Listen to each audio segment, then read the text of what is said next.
2002 meeting of the Westwood School Committee meeting to order.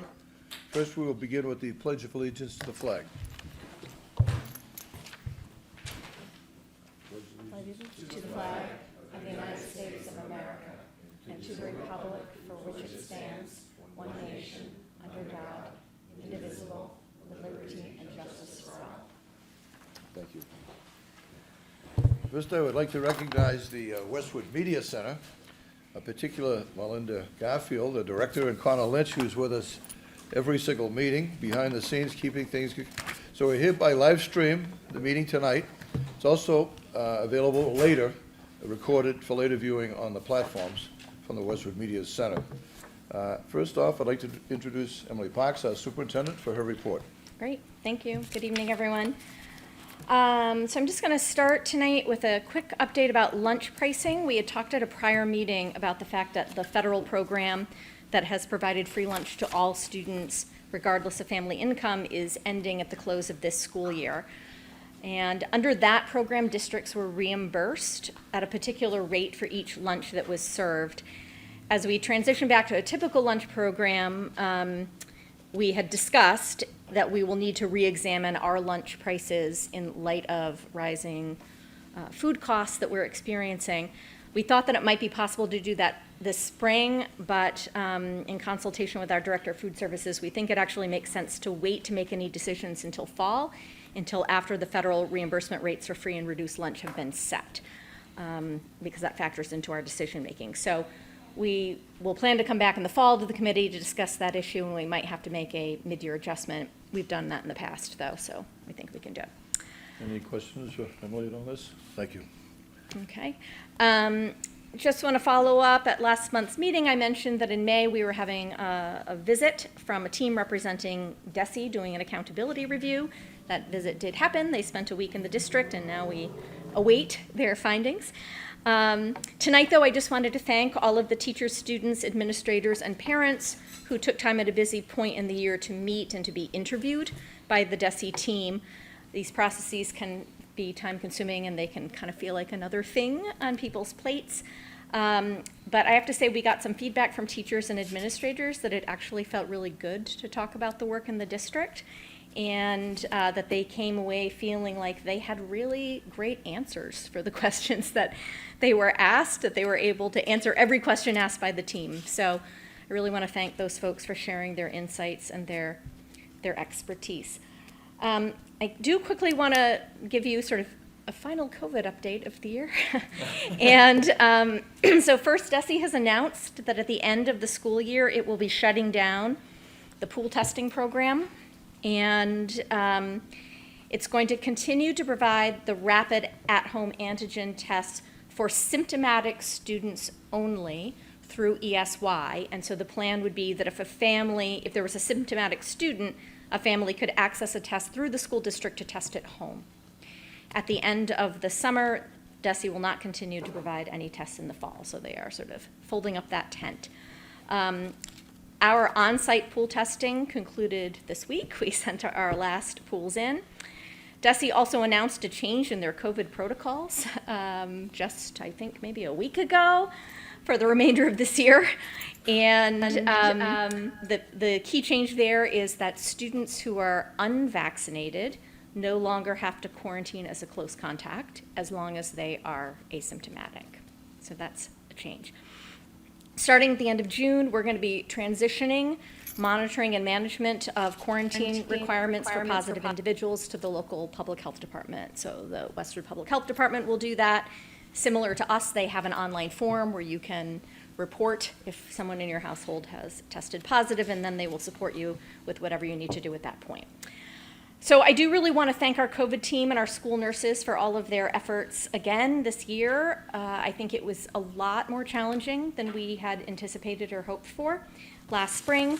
And as evidence of that, I wanted to give you some statistics. So to provide a frame of reference, last year, which we think of as the COVID year, right, 2020, 2021, at this meeting in June 2021, I told you that we had had 272 positive cases in the district in the year. And it was like, we had 272 cases, right? It seemed enormous.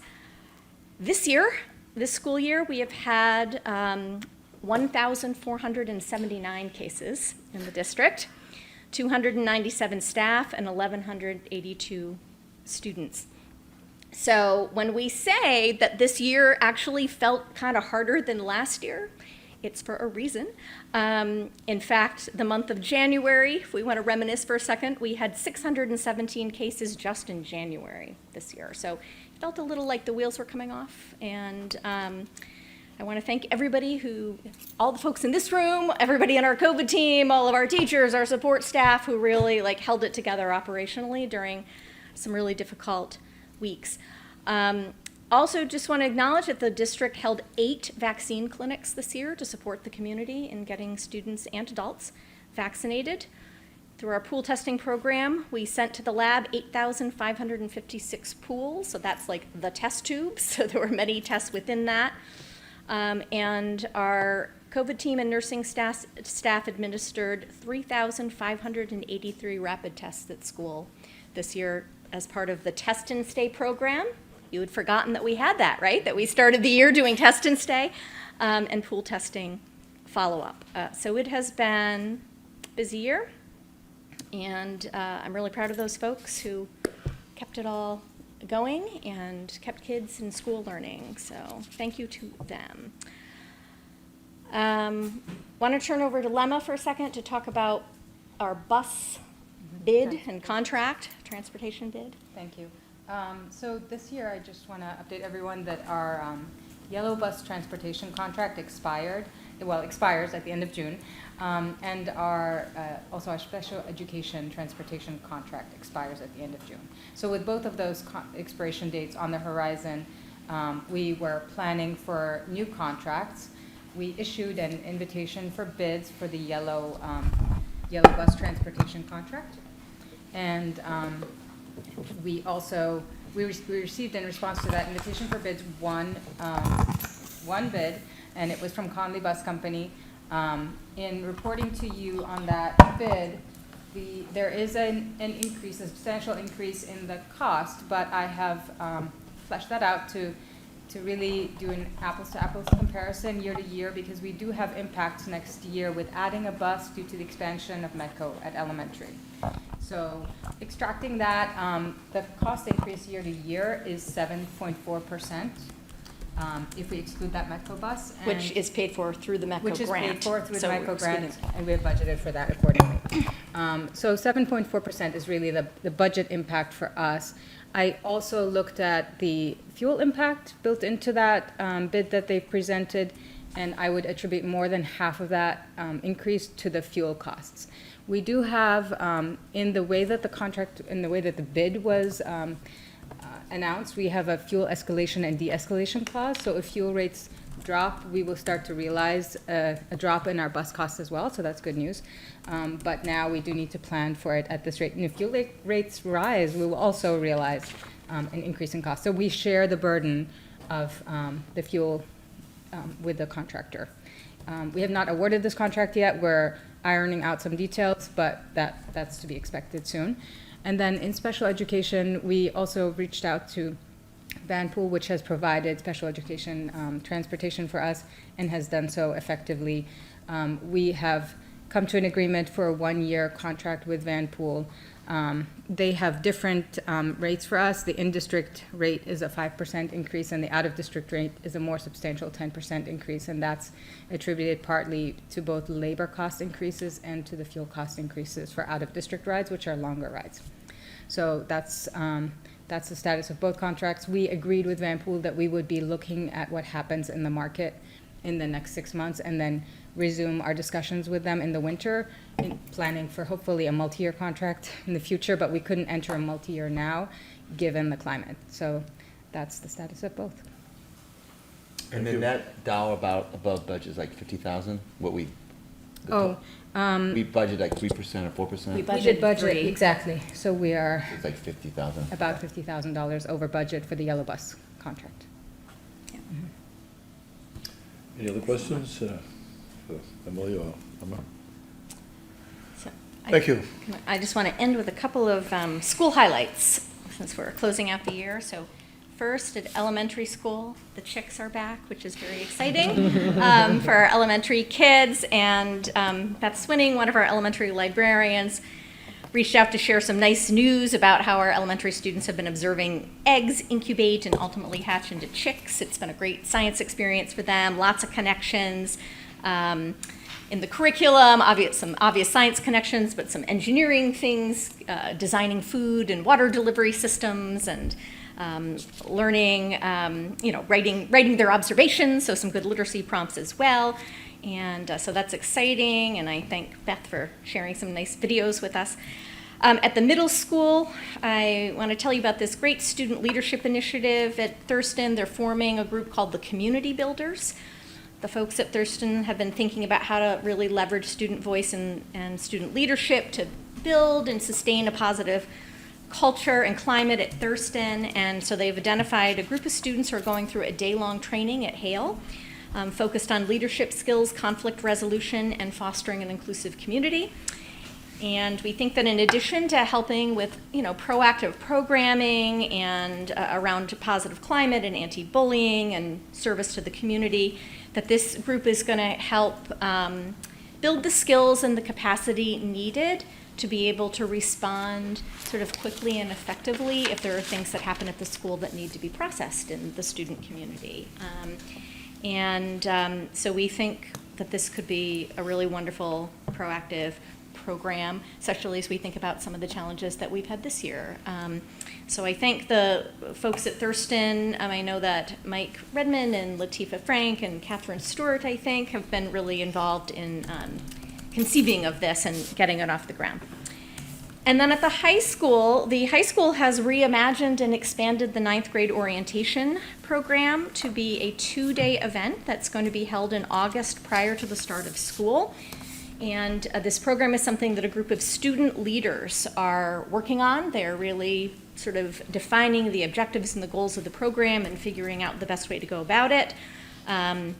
The leadership group has identified 50 to 60 student mentors who are going to participate in getting the incoming 9th graders oriented and understanding the schedule and finding their way around the building, and providing sort of advice and answering questions about life at the high school. They really have a goal of trying to make sure that everybody feels like they've been welcomed into the high school community and that they're ready to go. They put out an invitation to our current 8th graders and apparently immediately got 110 kids signed up. And they anticipate that number will go up.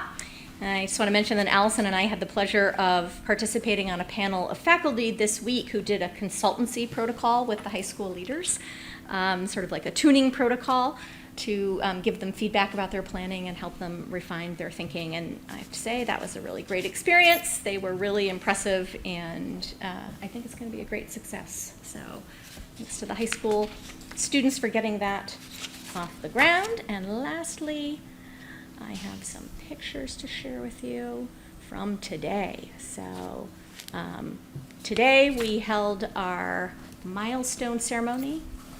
This is there we go. Every year we have a little reception and celebration for faculty and staff who are hitting milestone years in the Westwood Public Schools, starting at year 10. And this year we had cohorts of people all the way up through year 30, I think we got to. And in the past, we've actually gotten as high as 45, I think. So something to aspire to. But it was a really nice gathering. And we've had to do this program virtually the last couple of years and sort of send the gifts out to them. And so it was great to be back with everybody this year. And finally, just before this meeting, Allison, Abby, and I hopped over to the Sheehan School where they are having their first Sheehan Cultural Festival. And I can pass this around. It has a very slick program guide here. And this was really the brainchild of a number of parent volunteers. And it's just a really fantastic event. They lucked out with the weather. And I was able to see some traditional Indian folk dancing when I was over there and visit a booth about Sri Lanka. And there's just a lot going on, and they had a great turnout. So congratulations to everybody who made that possible. I think it's a fantastic event and hopefully the inaugural Sheehan Cultural Festival, and will continue for years to come. And yeah, did not make it to the Winnie the Pooh in the courtyard. As I was driving to Sheehan, I said, "Oh, there's another event." So much going on here as we round the bend to the end of the year. And that is it for me. Thank you. Any questions? I just had one question. This year, I think we're bringing in a whole new group of Metco students. Yes. And a large group, I think, of K to 4. And do we have like a welcoming parents and kids as new students? Yes, we and all do. that? Yes, we've been doing a lot of welcoming, and so there was a wonderful event.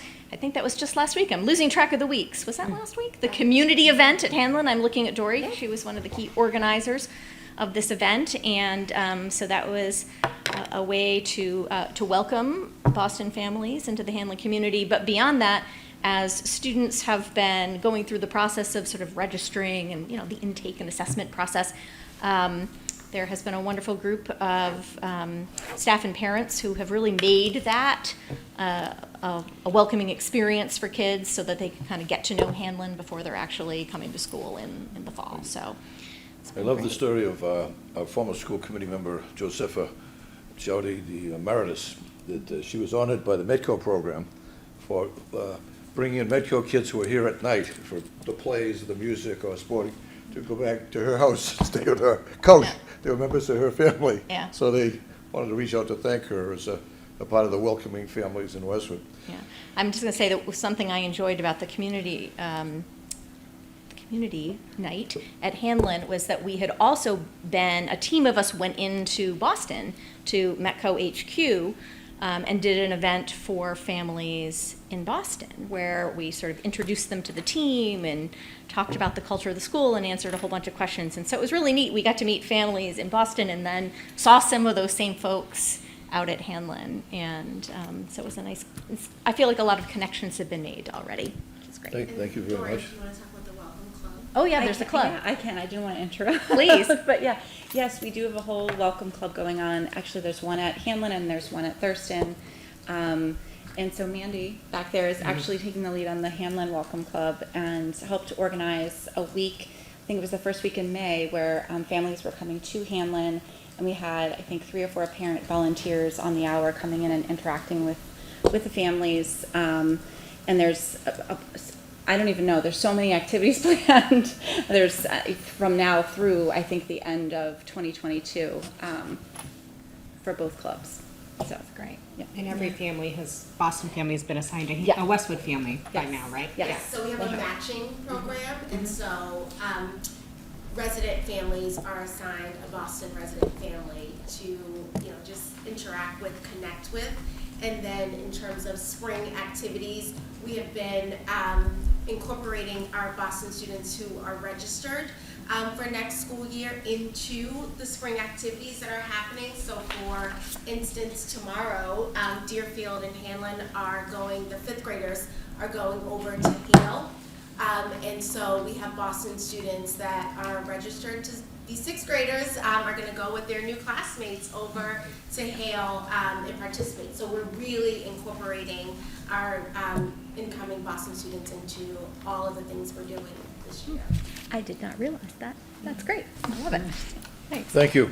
Next part of our meeting is a public comment period. And I just want to see if there'd be anybody here tonight that would like to take part of the public comment period. If you could raise your hand if we see anybody here. I don't see anybody then. Just want also to announce, we have in the past started school committee office hours, which we will continue in the fall, where you can come in and interact, talk back and forth. Usually our public comment period is we just give you 3 minutes to make a statement, but we'll pick that up again, and I want to thank the school committee members who participated in that in the past. We've got a lot of valuable information to be able to go back and forth. The next part of our agenda is the school committee chair's update, liaison reports. The chair update, I'll be very brief, but I wanted to just announce the thanks to Amy Davenport, and also thanking Emily. We're going to reconstitute our Dale Carnegie program for kids in the high school. I think it's the only high school in the United States that has a Dale Carnegie course available at the high school level. It's usually offered to kids from college to going to work for major businesses. in the HBO series on Warren Buffett, he said, I don't have my college degree on my wall, I don't have my MBA from Columbia, I have my Dale Carnegie certificate, the best course I ever took. And these executives at Chrysler made all the engineers take it because they were geniuses, but they couldn't speak and talk. So it's coming here. Amy's been organizing it all. We'll be announcing to parents how it works and when we're going to do it. But I want to thank her and Willie for stepping in to offer this to our students. The graduation, I just want to compliment our staff who put together a wonderful graduation ceremony. The kids really enjoyed it, and their families, and we were lucky with decent weather. Also, in your package for the school committee are what we call our assignments. The chair is often asked to assign you, but I'd like to get your feedback of what you'd like to change, stay on, new things, get your feedback so we can make our assignments. But each school committee member usually has 3 or 4 other jobs working with other schools and various committees. And I also want to thank the statistics Emily had for the job done on COVID. It was, I think, state-of-the-art, bringing together all of the people, the nursing staff, the others, what we did. But if you remember 2 years ago, our teachers didn't want it, it was unsafe, and the kids didn't go back. And we learned an awful lot real fast. But I also caution that people are predicting that the fall and the winter might not be great. So we need to take advantage of our skill and be ready and be prepared for the fall and winter. Again, I would like to now move on to our school building projects update. We do have the wonderful job that allows, you did it last year besides the COVID, she got 75% of the town to vote for the new school, and we got the state to give us money. The 2 things no one would predict that could be possible, but in many, many meetings, Mayor went to organize all of that, but I'd love to have an update. Thank you, Charlie. I love that intro. So we're heading into a nerve-wracking time. We are heading into the bids. We're waiting. The bids request is out for both subcontractor and general contractor bids. We expect the bids back June 22nd, and the SBC meets on June 24th to hopefully select a bid. We are crossing fingers that these bids do not come in way over budget, but really that's what we're all just kind of holding our breath right now. And once we award the contract, we will go hopefully right into construction. I think this summer residents will start to see some activity. One thing that residents should be aware of is when the construction does start, they're going to see a new entrance on the southern side of the property for construction vehicles. This is the side basically closer to the Pine Street intersection with Gay Street. So you'll start seeing vehicles entering and leaving from there. We are going to lose the baseball diamond and the field there. The playground will still be accessible. And for a very, very short period of time, the access to the fire walking trail to Lowell Woods from the Hanlon School will be closed as we reroute it, but the Laura Lane access will still continue. So hopefully you'll start seeing some activity. We expect to have an official groundbreaking ceremony in the fall. We need to nail that date down, but once we do, we'll announce it. And I guess everyone just needs to keep their fingers crossed until June 22nd. And that's it. Mayor, what's the projected date, maybe, when the school will be open? So we're hoping that we will move the kids in during February break of 2024. And then we will once the kids are all in, we will then start the demolition of the existing Hanlon and the fields and finalize the site with a fully complete project by August of 2024. We're sticking to that schedule, hopefully, so we'll see what happens. Any questions for Mayor? I just want to mention that Mr. Kuklins is going to be communicating some things about the project getting off the ground and, you know, what that means for everybody, to both families and to staff next week. So he's on it. Sorry if I scooped you. Thank you. Next topic, school start times. I think it was about a year and a half ago, Tony brought this up, and everybody was there, how can that possibly happen, and the buses and all of this, and I give him credit, he got together people from the hospitals and the medical community and other towns, and has done a tremendous job getting survey work done to learn everything you had to learn. I want to thank you very much for all your work, Tony, and want to give us an update? Yeah, I'll be brief. So we're not going to go through the survey results. A couple things. We are going to, I think, do a communication next week. We've been a little busy, both professionally and personally, on some other things. But we are going to get communication out to the community about kind of next steps, because we've changed it a little bit. I think as we talked about last meeting, our goal now is by the October school committee meeting to kind of make a decision. And we just want to reflect the survey results and some FAQs. So we do want to do that. We'll also do the same for, we got some great feedback from the staff. We want to reflect back to them a little bit before they go away for the summer as well. So we will be reflecting back as well a bit of the community input. So communication, there's also, you may have seen, there's we're doing some additional communication out in the paper and so forth in the coming weeks as well. So more to come. There, what's my calendar? Just to remind people, just for the community, I know it's a long ways away. It's September 14th, 15th. I think. It's a Thursday that we are going to have a community forum. I know it's a little ways away. Most people aren't thinking that, but we are going to have a community forum really to get more input on the different options. So just, I know people probably aren't marking their calendars, but just think about that going forward. But more to come. We want to continue to engage the community. And as always, people can reach out to me or the superintendent if they have any questions or comments. Thank you. Any questions for Tony on that? Thank you. Next item is a policy review subcommittee, which Amanda and I got appointed to, not knowing what we're getting into. You said it, Charlie. You ever want to get somebody off the school committee, put them on there's 1,000 pages. Each page has to be reviewed, and Amanda is the chairperson of this operation. I try to support her at 8 o'clock in the morning. Now, the good news is we have for the Massachusetts Association of School Committees, who does this all the time, and he knows every detail. And what we literally look at is what our policy is on this one page, and what they would recommend. In some cases, they say your policy is better than what we recommend. Other cases, change this word, this word. So Emily sits through this, Abby sits through it, Lemma came to the last. So, Allison, we have. So the process is we're asking the school committee to see what we did at the last meeting. Read it, give us feedback. Amanda and I signed off, everyone else signed off, that this is the best thing, but we're looking for more input. At the end of this process tonight, we're asking for your short-term approval to move on, and we come back later for the 1,000 pages for the formal school committee approval. Okay, so that's what we're doing. So Amanda, good luck.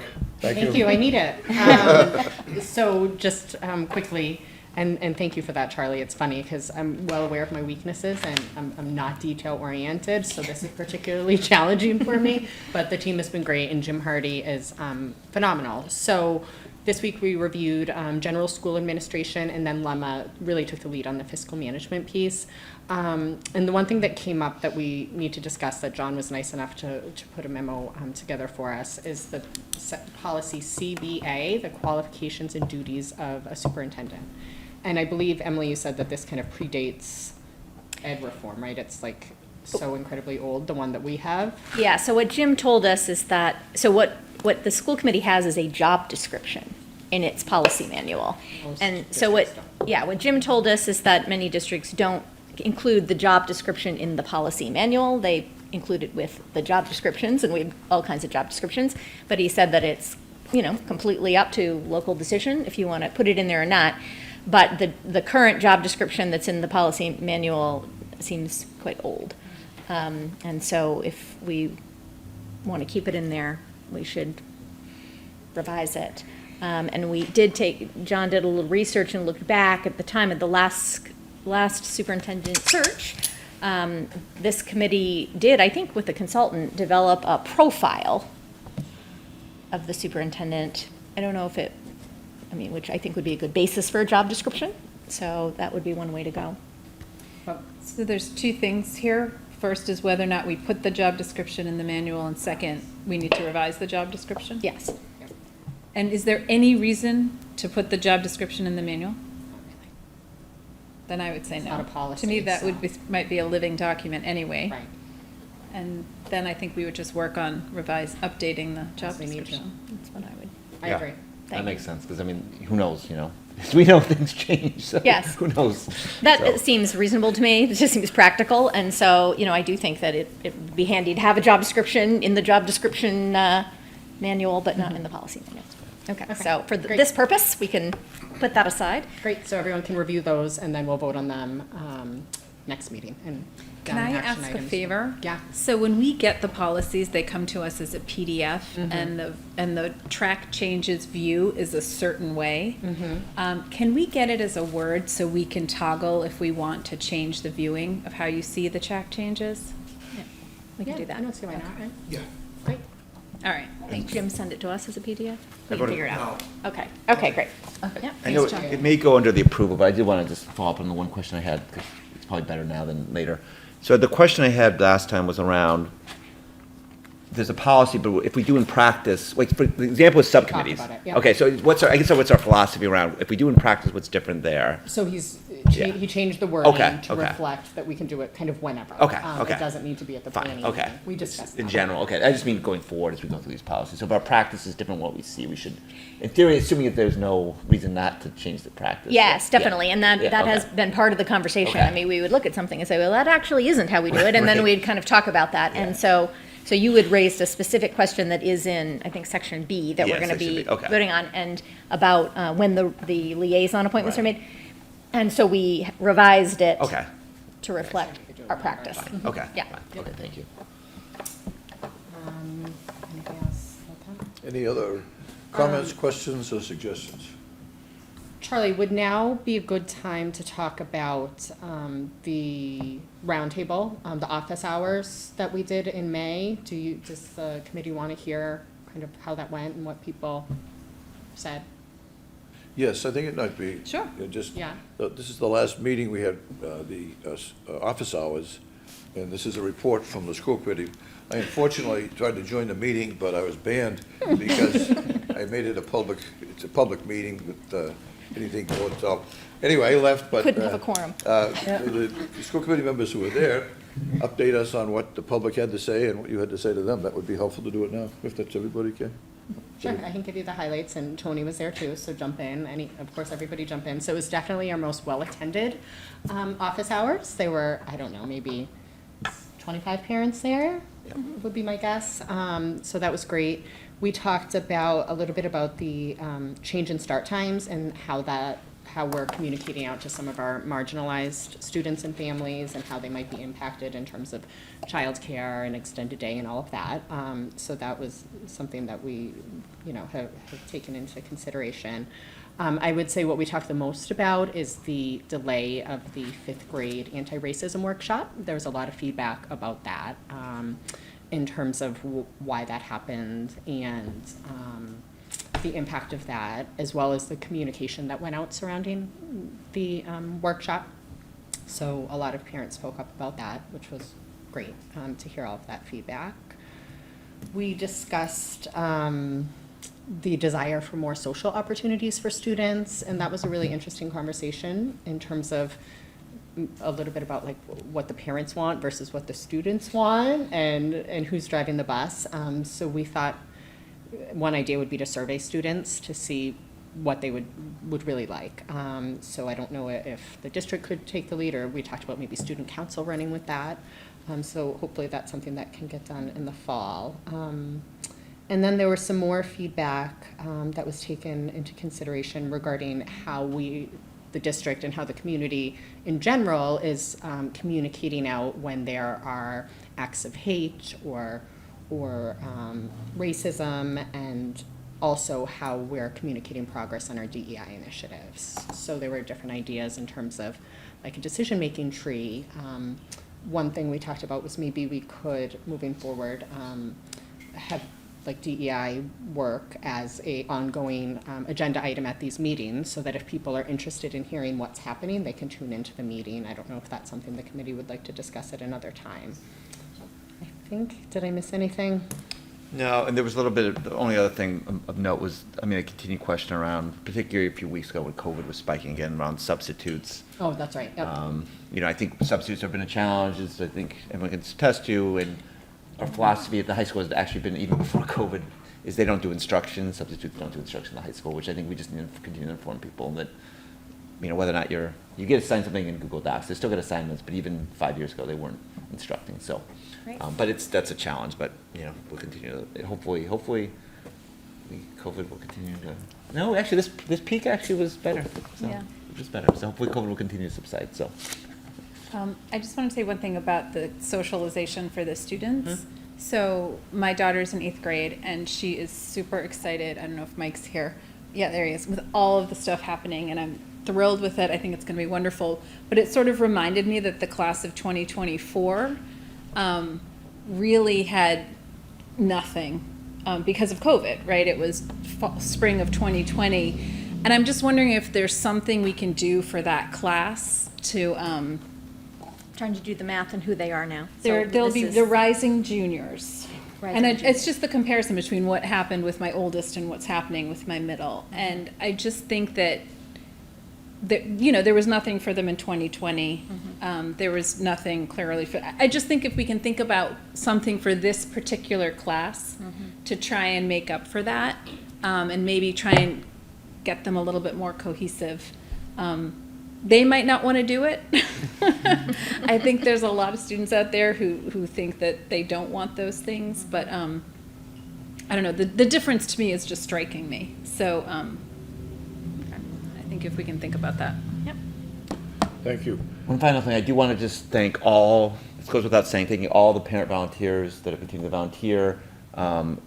Unfortunately, everyone I talked to at the PTOs and anything, the PMC, we are having a dearth of volunteers. It's not getting any better. So I do want to thank all the people that are volunteering, because there are a lot of people that are volunteering, and it continues to be, unfortunately, a dearth, and that's actually why a lot of activities can't go on. So I do want to thank anyone that's listening. If you volunteered, did anything, pizza party, anything, teacher appreciation, thank you. So.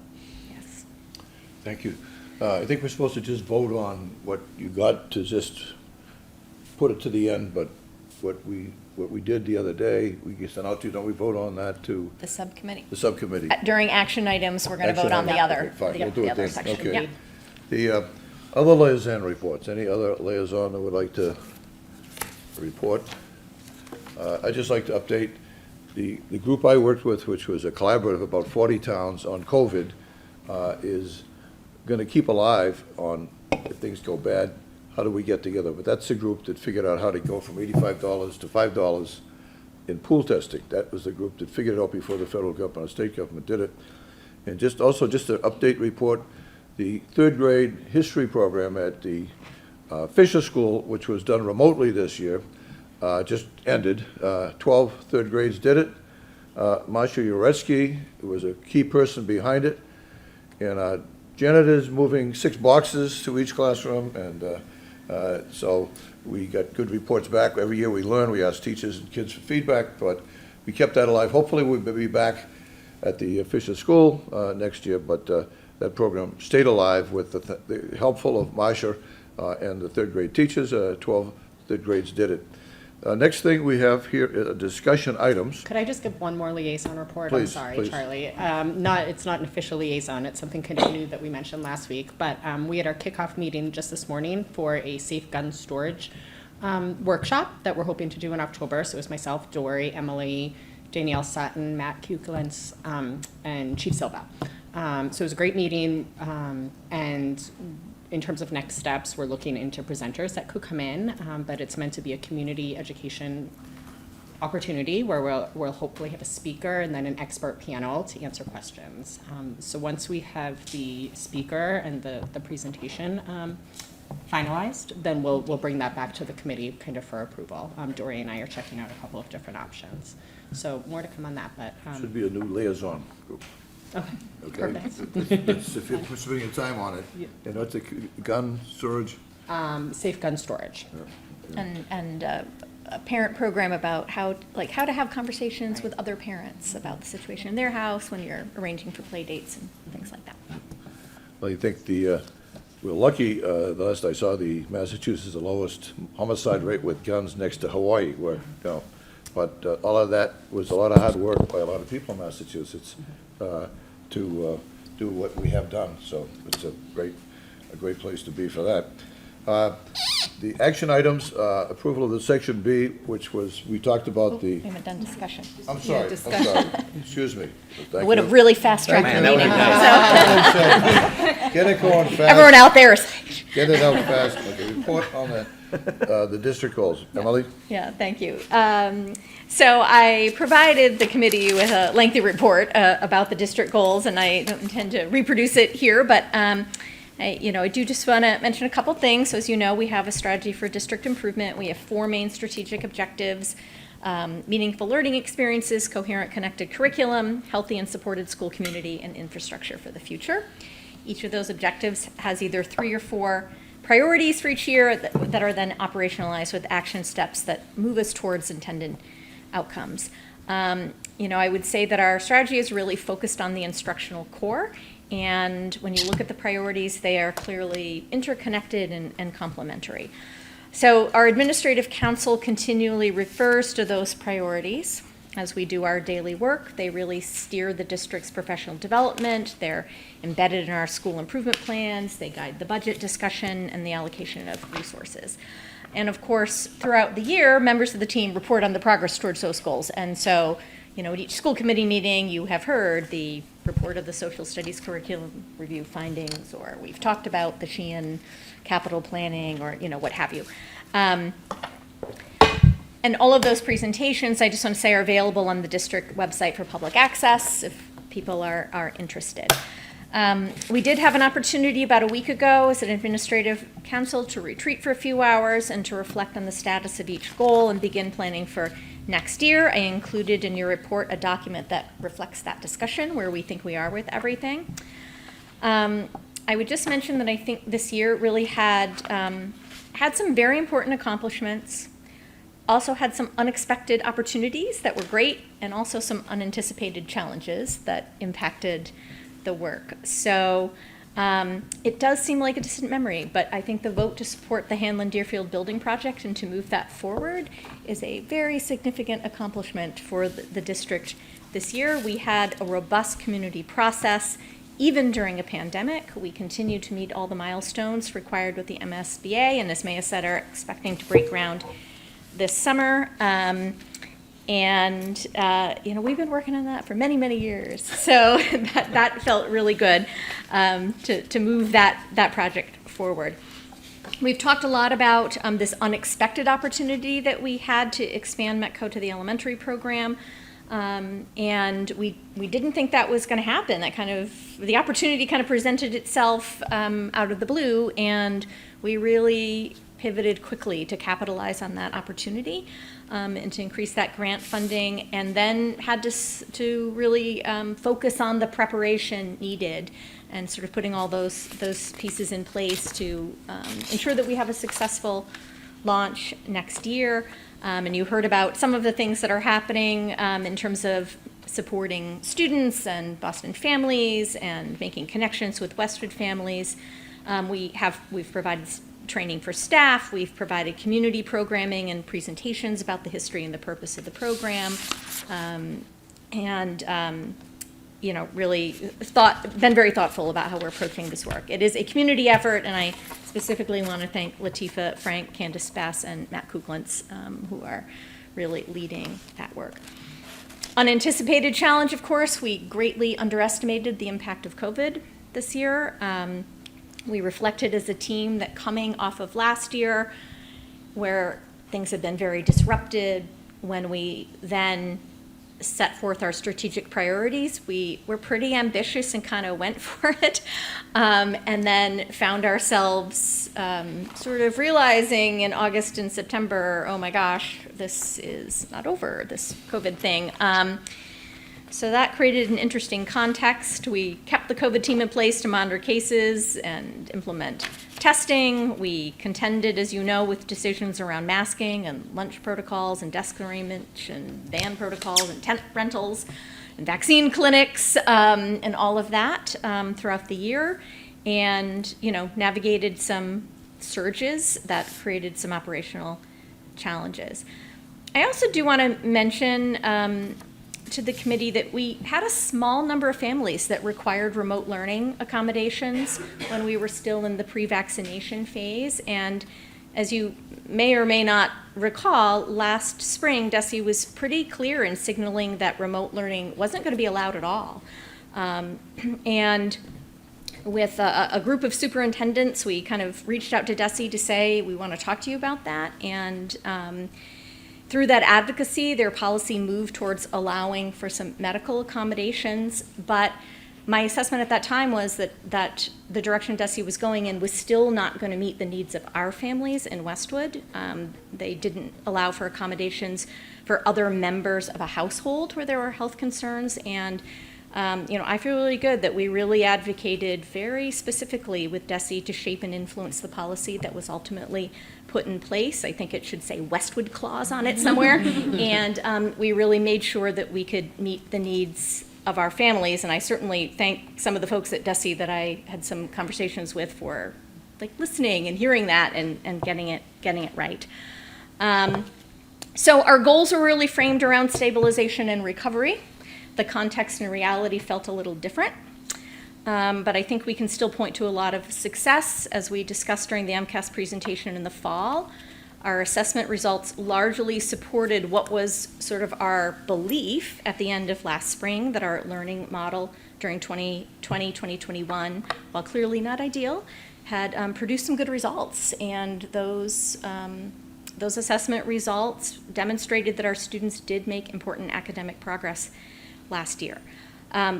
But I just want to highlight that a key priority for us this year was to expand the use of ongoing assessment data in order to target instruction and to provide intervention to what every student needs. And that was a significant goal. There was a lot of good work associated with that I included in the report.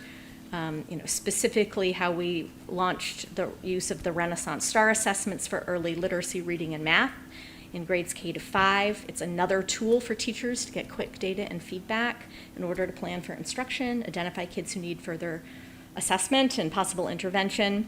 It corresponded nicely with new requirements around the state dyslexia law and DESE's early literacy initiatives, accompanied by a lot of PD for teachers. And so I think that was really some great work. STAR had previously been in use at the middle school, but a significant accomplishment there was the implementation of the new 10-day rotation schedule, which provided the necessary structures to really leverage the capacity of that tool. The new schedule provides common planning time for staff and opportunities for teachers and specialists and special educators to meet and review and plan for interventions. And make good use of that new WIN block that we have in place. So I think that was really very good, effective work. And, it was sort of a heavy lift for a lot of folks, and I'm pleased with that. In addition, I highlighted in the report just something that we haven't talked about a lot here, and that is that we've really been working on developing processes and resources to hire, recruit, and retain a talented and diverse workforce. And so we've had a team of folks participating as a Westwood cohort this year in a year-long PLC, Professional Learning Community, that is run by DESE. And we have engaged all of our hiring leads in multi-session training with a consultant from Carney Sando to examine and improve our hiring practices. And to that end, I would just note that we completed several important hiring processes for key positions this year. So as you know, Ken Aries retired. We hired a new director of facilities. Our assistant director of facilities, you may or may not know, also retired mid-year. And so we hired a new assistant director of facilities, and we feel like that's been a very good transition. Lemma has done a lot of work to support that transition and to make sure it's effective. That's a key area that we need to go smoothly. We were able, as you know, to restructure Latifah's role into a Director of Equity, Integration, and Community Partnerships, which is really exciting. We created a new Director of Safety and Security position, and of course, a new Thurston Dean of Students position. So I think the district has been able to think about our goals and our priorities, think about our resources, and try to strategically match, sort of building our capacity to move those goals forward. So I will stop there because I'm sure you all read the report. Any questions, Emily? Or? No, the only question is, if there's, we don't need to talk about a school committee, if there's any data and feedback on schedule changes, particularly the middle school, you maybe, if there is anything like feedback, if you could just share with us. If you don't need to do Yep. it in a meeting, that'd be great. I'd Yep. love to see it, yeah. Yeah. I know the high school had changed as well, but I feel like the middle school was a little bit more radical. I mean, not radical, but more, bigger It's- change. It was a big change at the high school Yeah. too, Yeah, maybe actually, I'm so- minimizing it, Amy, sorry. I think some people experienced it as a Yeah, radical I think change, it so is. we will, Yeah. yeah, we'll. If there's any data, and Yep. again, don't do any extra work, but if there's any data, yeah. Yeah, there is. I think it's a very impressive report as far as, all of the other things going on and just chugging away at these important things. The hirings are outstanding, and congratulations and thank you so much for what you've done. Next item here is our energy incentives and efficiency opportunities. Okay. Thank you. So we are going to be hearing a presentation, you have a memo in your packet, but Tom Philbin, the town's energy manager, and Lemma are going to be presenting, and Tom is here virtually. Oh, there he is, up on the screen. Hello, Tom. And hopefully he can hear me. Good evening. Yep, I can hear you fine. Great. Okay. Thank you. All right, well, I am going to start. And I need And slides, right? I just want to acknowledge that you've received the memo in your packet, which speaks to two, we believe, fiscally responsible green initiatives.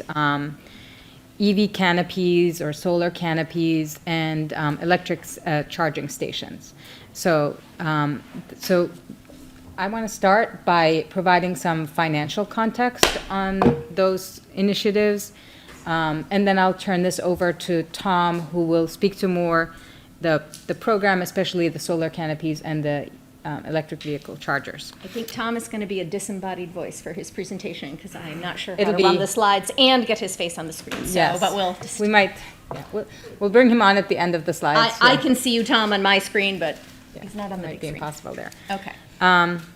Okay, so so just to provide some financial context first, and I'll focus primarily on the solar canopies here, but I wanted to provide that context before, inviting Tom to comment on the proposal itself. I want to set the stage by telling you a little bit about what's happening to our electric supply rates. So with encouragement from Tom Philbin, the town of Westwood entered into a long-term 5-year contract for procuring electricity. So this is an electric supply contract, and it's a 5-year contract with Constellation New Energy. It started December 15th, 2021, and it expires December 11th, 2026. In that contract, we can purchase electricity at 9.9 cents per kilowatt hour, plus some transfer or delivery charges. Whereas the market rate at the point of signing, when the contract went into effect, was already 11 cents per kilowatt hour. So it was beneficial for us the moment we signed it in companionship with the town. And recently, Tom tells me that the electric supply rates have been as high as 15 or approaching 16 cents per kilowatt hour. So we are certainly benefiting from those price shocks in the current fiscal year. This is also pretty important as I look to FY’23, and we brace for potential impacts on our fuel costs and our heating costs next winter. So we at least have the comfort of knowing that our electric costs are stable. And I want to note that in the school district strategy for improvement, we've made a commitment to continue partnering with the town on green building initiatives and green energy. So today, Tom and I are bringing you a proposal and an opportunity to generate some near-term savings in the town budget, as well as protect against future shocks by hedging against utility rates, electric rates specifically. So Westwood and Ameresco are proposing to partner on a Phase 2 power purchasing agreement. This agreement builds on a Phase 1 agreement in Phase 1 projects that were built by Ameresco on our school rooftops. After Ameresco was awarded a town energy management services contract, and that was when we went out to bid for, well, we issued a public RFQ, to be accurate, in 2016, seeking a partnership specifically focused on town energy management related to solar energy. So the partnership with Ameresco was established then. We then had a Phase 1 project. The Phase 1 project with solar panels installed on our rooftops, yielded 630,000 kilowatt hours of electricity per year. That involved no capital investment on the part of the schools at the time of installation, and it's a 20-year agreement. For that period of time, we are generating 630,000 kilowatt hours of electricity from our solar panels on our rooftops. There are annual reductions in our electric costs as a result of that phase 1 project, and the reduction in 2021, as an example, yielded almost $40,000 in savings for our budget, so that was great. The phase 2 project that Tom will be speaking to today is estimated to yield 680,000 kilowatt hours, so just a bit more than the phase 1 projects together. So we would use, the proposal is to generate solar power. We would use that solar power directly at the high school, and thereby reduce what we purchase off the grid from the high school for that building. So that would reduce, like, it slows down the meter is what they say in terms of the electric meter. Now, I want to note that over the next 3 years, for the first 3 years after the solar panels actually come online, we would still be under that 5-year fixed price energy contract. So we have the benefit of a relatively low rate already locked in. But I have looked at the value of this procurement of energy from solar versus our rates in that fixed contract, and we still believe we would save in the first three years of operation between $6,500 and $7,500 per year in our budget. Now, once that 5-year contract expires, the savings increase. And it's hard to say how much we will save because we're predicting future energy prices.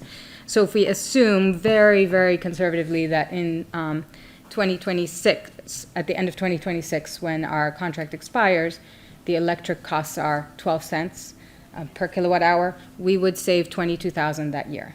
And I really project savings to be far beyond that because of the way the market has been moving, and we all understand what's happening to energy in general. So the estimate has been $22K for the first year after the expiration of the contract. It could be closer to $50,000 in the final years of that 20-year power purchasing agreement. So that's one element of this. I also want to say, just in general, that maximizing our renewable energy sources and conservation efforts kind of is in line with our values, and there are some interesting facts that the school committee may not be aware of that I've learned in part in approaching and understanding this project. So first, the combined solar generation from our phase 1 project and other projects that we have entered into for power purchasing agreements already accounts for 80% of the school's electric consumption per year. So already 80% of the school's consumption comes from renewable energy sources. It's an exciting fact about the Westwood schools and puts us really at the cutting edge in that sense. We are working closely with the town. The town also has a goal of continually increasing its renewable energy sources and usage. And so the goal for the town, and Tom can speak to this, is to reach 90% renewable energy. And our partnership in phase 2 would help us achieve part of that goal, would help us approach that goal. It's a constantly moving target because the usage of electricity varies over time as well. So 90%, you mean municipal use? Municipal not use. School, right. Do we Yes. know what the current municipal use is after phase 1? I know we're, just us is 80%, but what's the? I believe it's 40%, but I'll have Tom comment on that as he presents his. Yeah. And lastly, as part of this exercise in looking into this PPA proposal, I landed upon a EPA website. So there's a page on the EPA for greenhouse gas equivalencies calculation. I felt that it was both interesting as, from an analytical perspective, just to look at and understand the impact of converting our electric usage from fossil fuel-based, non-renewable sources to renewable sources. So you can plug in the 680,000 kilowatt hours that we would be generating from a renewable source like a solar array and compare that to other green initiative actions. And so what the website tells you is that that decision is equivalent to taking 104 gasoline-powered passenger vehicles off the road. So 104 of those off the road for a year. It's also equivalent to reducing gasoline consumption by 54,000 gallons, which is pretty remarkable. And there are many other facts like that that were, I thought, interesting for us to observe and understand, and also potentially interesting for us as a school system to think about as we model the values that we'd like to share with our students. So those are my thoughts there, and I'd like to hand this off to Tom to speak to the proposal itself and the solar canopies first. I'm kind of be heard now. I guess I can. What I would like to just point out in all of this is come January 1st to 2027, we're going to see, by most of the estimates I see, somewhere between a 40 and a 50% increase in our utility costs. So we have roughly 4.5 years to prepare for that, and the best way to prepare is to expand the amount of solar generation we have and to do as much conservation as we can in all of the facilities and buildings that we have throughout the town. This is a freight train that's coming at us. There's a move within the state and within the country, as everybody's aware, to get us totally off fossil. And everything we do in the future now should be directed at as much alternative energy, as much conservation, and as much of a departure from, we were essentially eliminated all the oil consumption, but now little by little we'll be moving away from some of the gas consumption. For example, in the town hall, we have converted everything in the upper floors to split systems. It's all electric, and we're planning to do something similar in the bottom. And essentially, we will have no or very little need of any fossil fuels there in the future. But that's the kind of a thing that's going to happen in all of the buildings throughout the town, and it's going to happen by edict or whatever over the future. And it's good that we start to prepare for it now, while things are calm and while there's no rush, and things are much more manageable. The parking lot was proposed years ago. There were objections based on aesthetics primarily, but it's always been a good project. It's an even better project today. That's all I can say about it. And I think that we're very well advised to begin to take advantage of every opportunity we have. The production of this would be under the so-called SMART program of the state. The SMART program, Sorry. that's the Sorry, Tom, I'm just trying to orient myself to the slides, and next slide. here Yes, we next are. slide. Okay, great.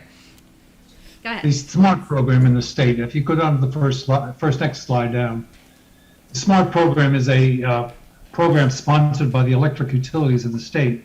Essentially, the goal is to develop 1,600 megawatts of solar capacity over a fixed time, although that's not specified, as much as in 8 blocks. And they have the 1,600 megawatts is divided up into 8 blocks. The first block, as soon as it gets filled, they go to a second block, and so forth.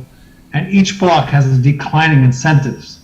So time is of the essence of these things. The first guys down the block are going to get the biggest incentives. That was true, for example, if you put solar in 4 or 5 years ago, when the RECs were at their peak, you would have gotten an enormous, we would have been getting 10, 12 cents per kilowatt hour of the incentives.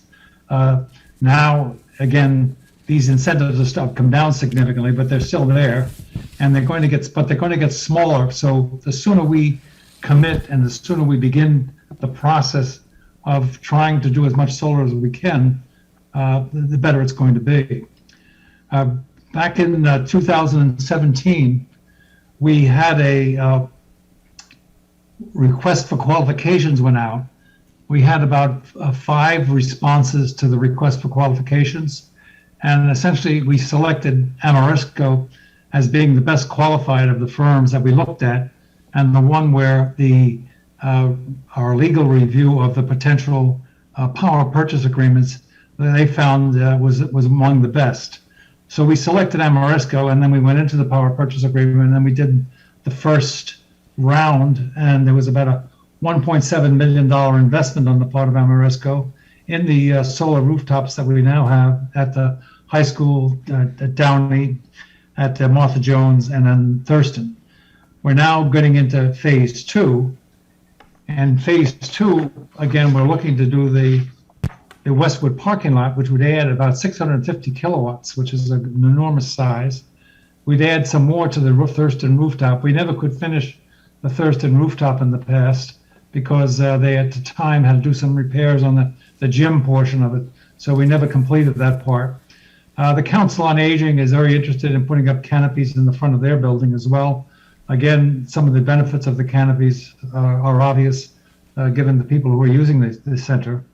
And again, in the back of the police station, they're looking to put in a complete garage that will span the area all the way across the back of the police station and the back of Town Hall. But that's the phase 2 program in general. Tom, is there any more What- rooftop in the municipal side? Can we put it? No, in the- that's, The fire. there is a little bit at the DPW. What about the new fire station? Does that have solar? The others are the wrong angle. Okay, interesting.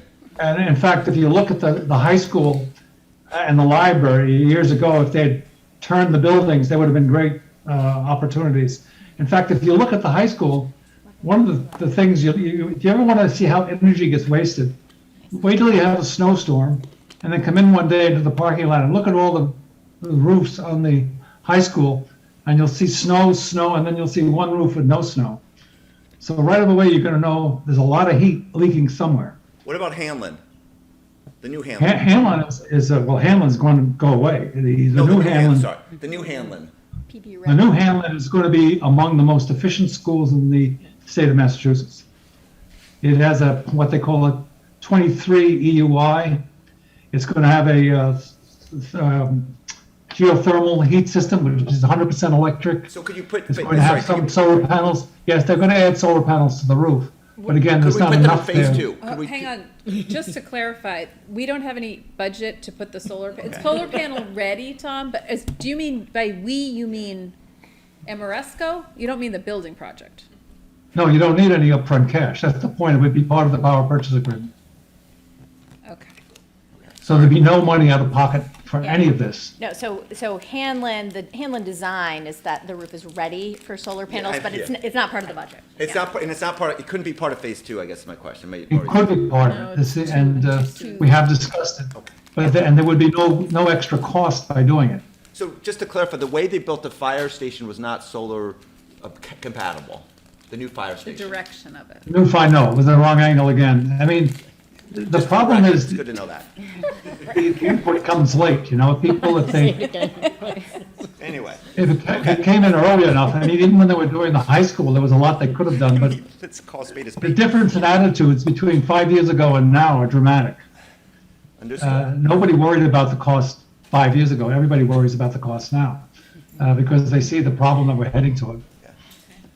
So it's a problem. But we have a parking lot, and that parking lot, as I say, was good 5 years ago. It's even better now, and there's a lot of benefits to even putting the panels in the parking lot. And some of which, if we move ahead a little bit on the slides, I can identify for you. For example, just the fact that they're covered, the automobiles when they're parked, you have less plowing.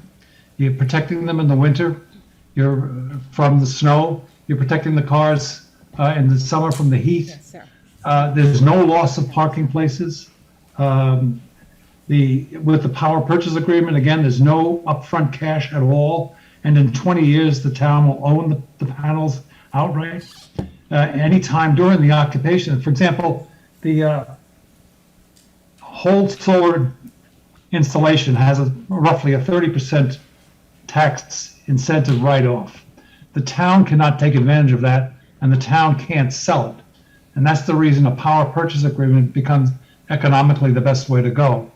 So if Amoresco builds the system, they get this 30% tax write-off that goes back a year or forward 4 years, and they shelter their profits with it, and they get that 30% right off the top at the beginning of the project.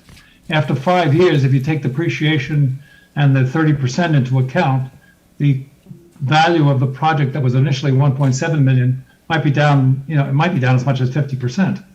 So if it's down 50%, then the town has the option of analyzing, perhaps taking a loan somewhere and financing the problem, the 50%, and then getting the full value of the output of the solar.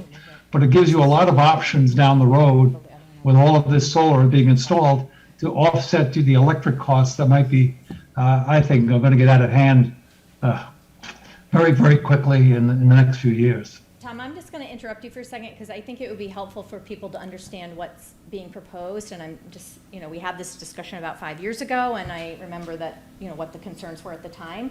So I apologize because I think there are additional renderings that I'm realizing are not in this version of the slides, but you can see, so this is a view of the student parking lot. And so the proposal is to have, Staff parking? oh, sorry, the staff parking lot. So there would be solar canopies there, and then I do have a photo, and I don't think it's in these slides. In addition, in the student parking lot, there would be 2 rows of panels like that one. And That's then correct. we've been provided with some renderings here just to get a sense of sort of the scale of them, so you can see how high they are, and get a sense of like what the sight lines would be. How high are they? Tom, how high are the canopies? I think it's 13 feet. 13 feet, okay. It's high enough so that you have a bus can pass underneath, the school buses. So for those of us who weren't here 5 years ago, it's my understanding was the primary objection related to safety with the. No, I think the primary, I mean, the only one on the school committee, I wasn't part of this, was Charlie. Let's just be clear. This wasn't even 5 years ago. This was like 7 years ago. so it might have been, Yeah. was it 7 years ago? What was- I was- Time flies, so yeah. yes, I mean, Aesthetics. it was aesthetic, Aesthetics, okay. yeah. There It were, might screw up Westwood Day. And people said, maybe if it's raining Westwood Day, it'd improve it.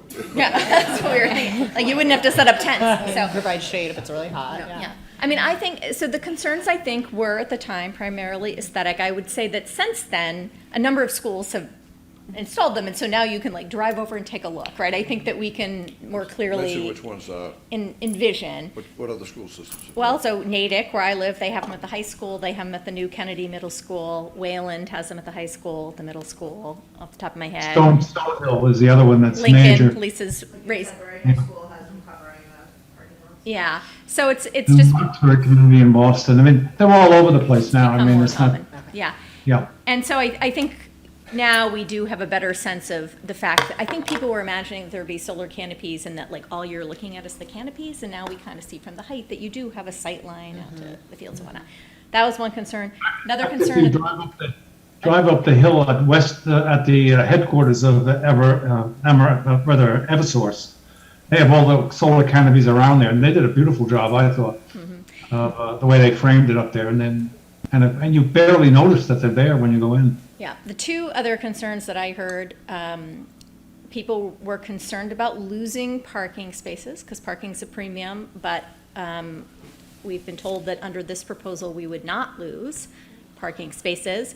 That's on You're record. losing them now. Yeah, and the other concern was just sort of this sense that teenage drivers were gonna bump into the polls, and I'm told that that is sort of a common concern people have, but so I had a conversation with the superintendent at Natick to say, what happened, and she said, confirmed that they did not lose parking spaces and that they have not had any accidents as a result of the canopies. It's probably easier to park under there than it is in downtown Cambridge, if you've ever commuted there, so, yeah.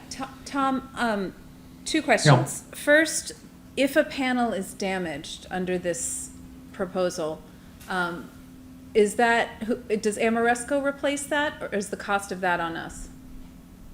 I'm sorry, didn't quite catch the detail. If a panel The were voice- damaged, would Amoresco be responsible for replacing it, or would we bear the cost? Yes, no, Amoresco is responsible for all the maintenance of the canopies. Okay, If there was, unquestionable, right? if some kind of damage caused by somebody outside of it, but if, for example, a good example was a lot of the inverters at the Downey School failed. And the person who had, the source of the inverters was another company that had gone out of business, and Amoresco came in and, at their cost and no cost to us, replaced all the inverters. Yeah, I'm thinking of like a baseball gets hit and shatters a panel. Is that's clearly something that occurs as a result of school activity. And even This under can happen. We there's, have one busted panel on top of Thurston from the baseball. And I don't think that's a major expense. I gotta Whose bet they are expense is replacing it? it. Whose expense is it, though? It does happen. And is, Major league team that gets sidelined. Amoresco is replacing it, Amoresco's, the okay. panel at Thurston. My second question, Tom, is community engagement. This would be a big change to install these at the high school. I know you want us to vote on this in September, but I do think this needs to be socialized with the community, and I'm not sure whether you have done that, or if you've spoken with WEAC about doing that, or if you've thought about having community forums.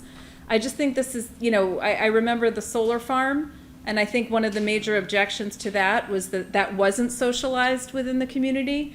I personally think that we should be seriously considering this proposal, but I don't want to get trapped like that again. But it has to go before the planning commission and they have to have a public hearing. Right, but I think that this is bigger than that. I think that I think there needs to be outreach to the community, not just a posting that it's going to be in front of the planning board, because I think there's going to be a lot of questions if one day these things pop up. I agree. And I do think that, having learned anything from Hanlon, it was that the more we talk to the community, the better. So I think you should think hard about how, we're talking about it today, but we're not the ones who are going to be out there pushing this proposal. No, what we need today, or what we need as soon as possible today, as would be ideal, is permission to go forward to get an application into Eversource for a connection agreement. That's almost like the critical path. The PPA, the power purchase agreement, could wait until September, and then we could do whatever we wished over that interim period to educate the public as to what's going on. I know through WEAC, and I know through people who come to me all the time, that there's an awful lot of people out there that are wondering why we haven't done it yet. I get that a lot. Yeah, but here's my There question. are people who say never. I understand that as well. I have people who object to putting a canopy across from the Council on Aging because, it's going to upset the neighbors. And then I realize the neighbors. sorry. Did you just hang up I on think him? I just muted him. I'm very sorry. Can you unmute, Tom? Sorry. I was trying to make your picture larger,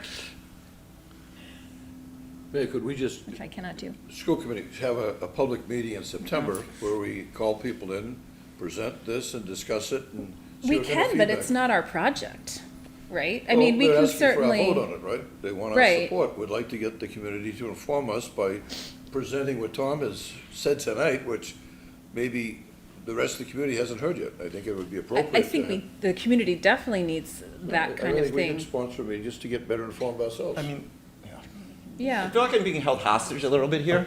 Like they're saying there's this timeline. I don't know what the benefit of doing this today versus 6 months from now. I wanna- And I wait, can and just answer wait, something. I may speak. Yeah. $6,000 to $7,000 a year for the next 2 years is pennies. I hate to say it, and I feel I'm being a little bit held hostage tonight, quite frankly. And here's what we haven't talked about. We had a beautiful ceremony for the seniors awards night. Can we still do awards night or not? The way we did it this year. This is school property. We should not limit it. I personally want to know more details, and I don't want to be held hostage tonight by $6,000 to $7,000 a year. Does this limit Westwood Day? Does this limit what we can do in the future? I think we have a lot of questions. We're a school committee, and we need to think about what's right for the kids in the schools. At least that's how I feel. And I'm all for doing more solar, But, you know, we haven't talked about the future Hanlon. Apparently the municipal buildings are off grounds. I guess I feel, I don't have the details tonight. For $6,000 to $7,000 a year, I can't make a decision tonight. Personally, I don't think we have to make a decision tonight. I think I can speak to that a little bit, just to get a few facts straight. So my understanding in terms of urgency, the big framework on Yeah. urgency, is that the SMART program has tranches. Tom usually Yeah. refers to them. It's just a timing issue.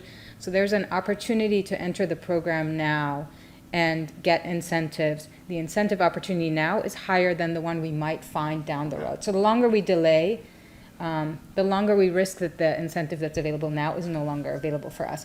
Had we entered it, you know, Tom always says, a few years ago, we would have had higher incentives than what's available now, but it's still a relatively promising opportunity now. I want to say my understanding from Amoresco has been that they would need to move right now on interconnection, or the proposal to Eversource to start this. But they are able to do that just with a signal of interest from the school committee. They are willing to move forward without a signed PPA on our part. So they have said that the PPA could wait until September. And then at that point, they really would need it. They certainly wouldn't need it before proceeding on more expensive aspects of the project, including planning and like the drawing and the engineering elements. So I think the delay in the proposed vote in September was structured so that it gives us more opportunity potentially for community engagement or for discussion here tonight on the pros and cons, and then a decision later. But do we know how much money what's the incentive for SMART now versus, I'm making this number up, 6 months from now? Do we know that number, I guess, Tom didn't show it. I don't think it's possible to know it, because the way the program works, they allow a fixed number of participants, and it's a question of how fast other communities jump on this program. And if they sign PPAs faster than we do, then the program is full and there are no more opportunities within this tranche, as it's called. And we don't know the tranches going forward, meaning, Well, if we know miss- that block 1 is gone. Right, but we don't know, like right now where it sounds like we're in block 2, we don't know what the incentive is for block 3. I'm not sure, actually. I could ask, Tom, do you know that, or we have How much Amoresco in the of it room does- as well? I don't know, Jackson is, I think, there in your audience. He would probably know quicker than I would how much you lose by waiting to the second block. Yep. Maybe you could introduce yourself. Is this on? Yeah. Okay, great. Hi, I'm Jackson Dowdy, project developer with Amoresco. I've been working with Tom for the past few years on evaluating different sites. So we're actually in block 7 now of the program. There has been some expansion. We do know what the decline in incentive is. The decline per block is roughly between 1 to 2 cents per kilowatt hour, meaning that the cost of the energy would actually increase 1 to 2 cents as each block fills for the 20-year life. So that equates to, for the high school project, each year a loss of $7,000 to $15,000 in savings. What we do not know is when that happens. It's not a time frame. It's based off of other projects being developed across the state. As each project is developed, like this one, they submit for the incentive, and then once enough projects are in that tranche, then they close that and open the next one. And once we sign the PPA, which it sounds like we would be asked to do in September, or at least authorize it, that locks us into the Canopy project. That locks in the incentive rate, meaning that you now have that incentive rate for when the project is built for the next 20 years. If there were to be a fatal flaw, whether it's an engineering issue or other, and the project were not to move forward, there's no penalty to the town. What if the project just doesn't move forward? There's no penalty. There's no penalty. So the vote we take in September just gets us into the program, but doesn't commit us to actually doing the project. Right, so you get into the program, engineering commences, and everything moving forward to work towards getting the project that's being presented. If that project were to change because of a major issue such as an incentive change or an engineering challenge, then there would be no penalty. What if it changes because we decide we don't want to do the project? Termination for convenience, if you will. I suppose we would want to try to do the community engagement ahead of that September vote, as you suggested. We want to keep everyone involved. We want to get feedback so that when we are going into that engineering phase in September, that it's for the project that best fits the town. Right, but let's just say, sorry to do this to you, Yeah. but presumably in the contract, there's a penalty for us pulling the plug. Mm-hmm. And maybe this is a question we should wait for, but what is that penalty? So usually when that happens in our experience, it has to do with a planning board vote or another authority having jurisdiction. So it could be that they're included in the contract is a final school committee vote based off the final design. Again, usually that's at planning board, where if planning board rejected the design, then there would be, project would walk away, there would be no penalty. But once all of the, again, the permitting approvals were through, that's when we would commence with ordering the major equipment and going towards construction.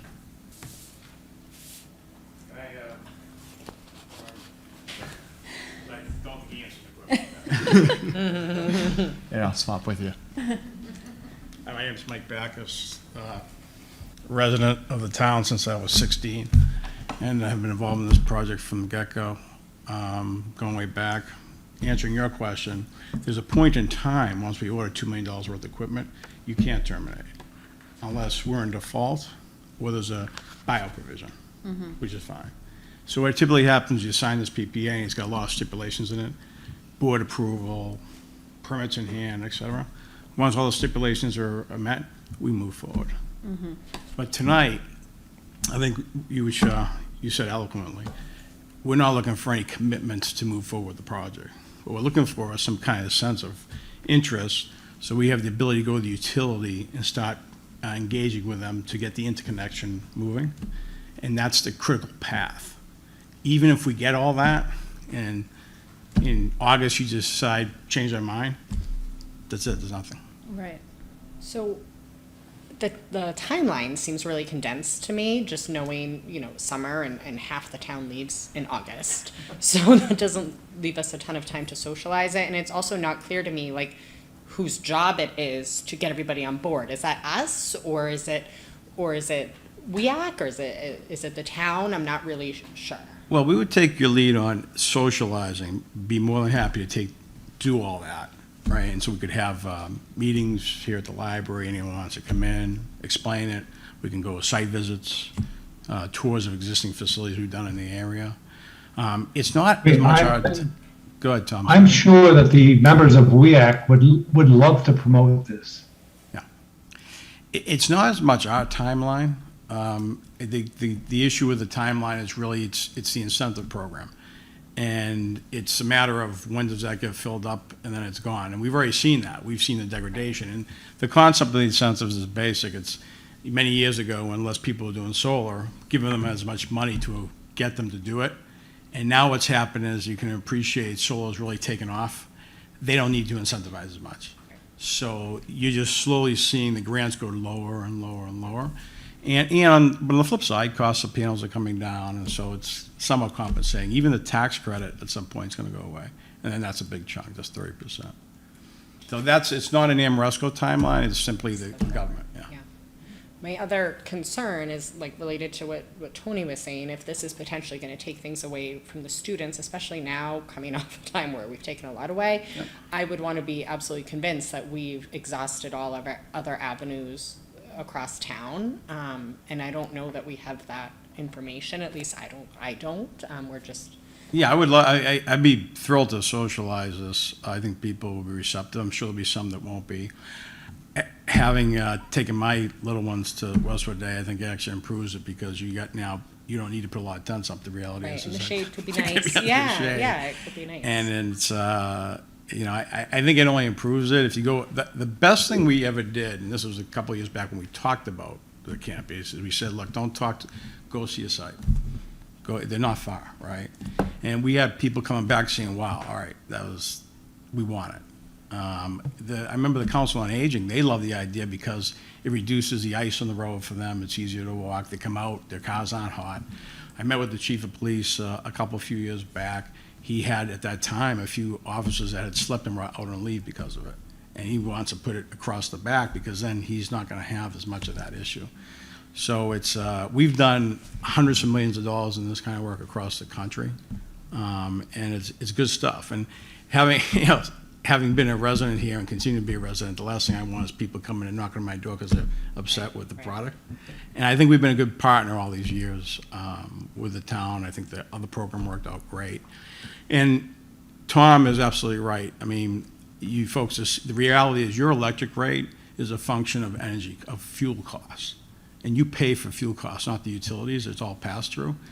All these, what you're seeing at the gas pump and what we're going to see in our oil bill, those will get reflected in your electric rates because all that's a pass-through. So when Tom suggests electric rates are going to probably go up 40–50% by the time you guys come off that amazing PPA he cut with Constellation, we are going to see, all of us as residents. So there's a lot of pros of doing these kind of projects. The other thing I'll suggest here, and I'm actually talking about it, I've been talking about it with the Commonwealth, and I've got a conference next week I'm speaking about. It's scary. I would suggest you go online to IPCC and look at what the findings are globally on climate change. And if we don't do something as a global community by 2030, we're going to go over a 1.5 degrees Celsius. The impacts are phenomenal. And so everyone, I think, we're excited that the business we're in because everything we're doing is, trying to help us get to that point. And Westwood's been fantastic. I mean, you guys have been aggressive in it, all the work Tom's team has done. I mean, it's, you're getting close to almost net zero on your municipal buildings. And I don't know if there's that many municipals that can claim that in the Commonwealth. So.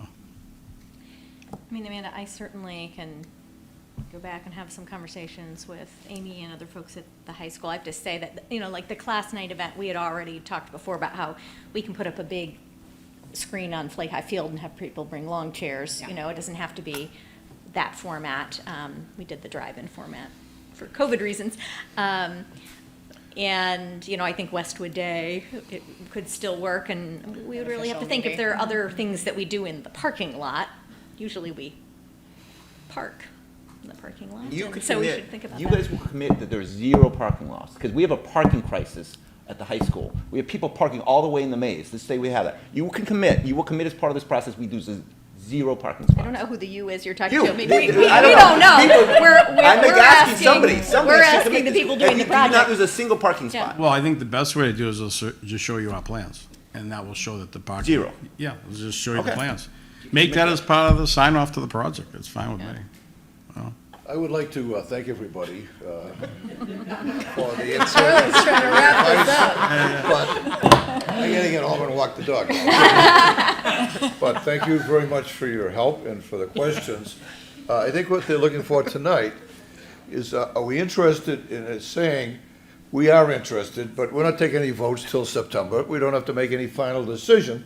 But a lot of these questions maybe could be answered, So what I'd like to propose is, could we have a motion to say tonight, we would vote as school committee, we have an interest. We're not making anything Is final. this on the agenda? No, I don't think we need a motion, and we Well, don't- just to kind of say, you Get guys, going. you want to know, are we interested? in- Because we will be expending money to do the legwork to get going with the interconnection work with the utility and some of the design and permitting at our risk.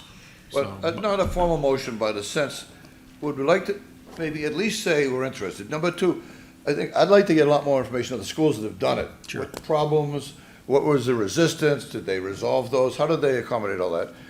And if we just said we had an interest to educate the community, look for the feedback through media, library meetings, and maybe a big meeting some night. Sure. But that would be valuable before, now, we don't make a final decision, my understanding is in September, if we don't show any interest tonight. Is that correct? See that again? There's no vote in September if we just show no interest Oh, if you tonight. tell us don't waste your time, then we're gonna go away.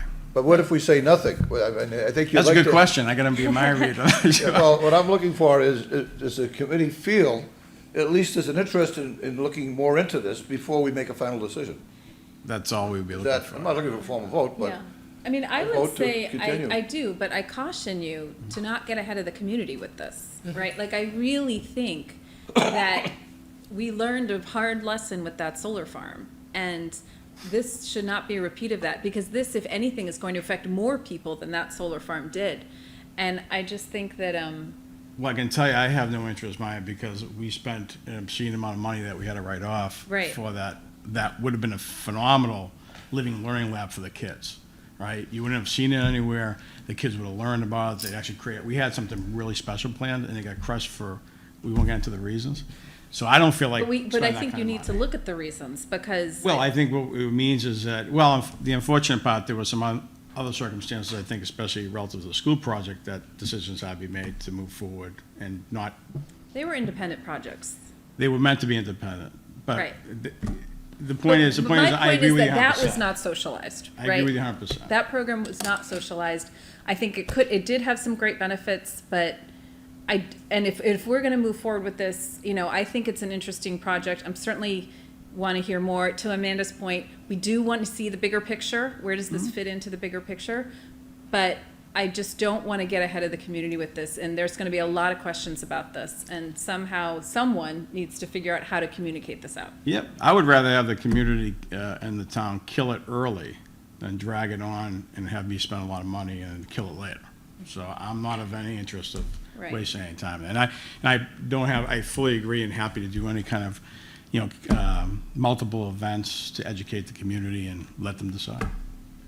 So we don't have it down as an action item to do. No. But is there an inaction way we could say, we kind of like to learn more, so we're not going to tell you to stop? Is anybody willing to kind of nod, maybe? A wink. Wink twice. We'd like to learn more, and we'd say, at least at this stage, we're interested, without a formal vote. Is there any way we could all say, anyone object to that? So there's probably an interest, we want to learn more. Yep. Work with you to get the community more involved, learn what the other schools have learned, and who is against it and why. So we could then more formally give you an answer in September. Is that okay? Yeah, no, that's great. We'll work with Tom to figure out what the best way is to approach. And you got some experts here on getting community involved. I'm sure. 75% of the town exhausted. voted. Very tired. We're very tired. But, yeah. Okay, anything more? No, I think express my reservations. It's not reservations. I just don't have the facts. I get a little annoyed when I don't have the numbers and I just hear numbers being thrown around. If it's $6,000 to $7,000 a year, I'm not picking any. If it's that's a cost trade-off we have to decide as a committee for the next 3 years. 2027. I mean, I hate to say it. Like, if you predicted what the life world was like 5 years ago. I mean, I'm just saying, like, I get that 5 years, but I need to see the numbers and be able to understand the cost benefits. Fully agree. And to say, and I agree, I'm supportive of solar, I'm supportive of that, but there is. I could tell that because when I was back there, I heard you saying, let's do it here, let's do it. Yeah, I So bet. you're So, but definitely it's just, there is supportive. some cost to it, and I'm not saying, I'm just saying, there is some trade-off.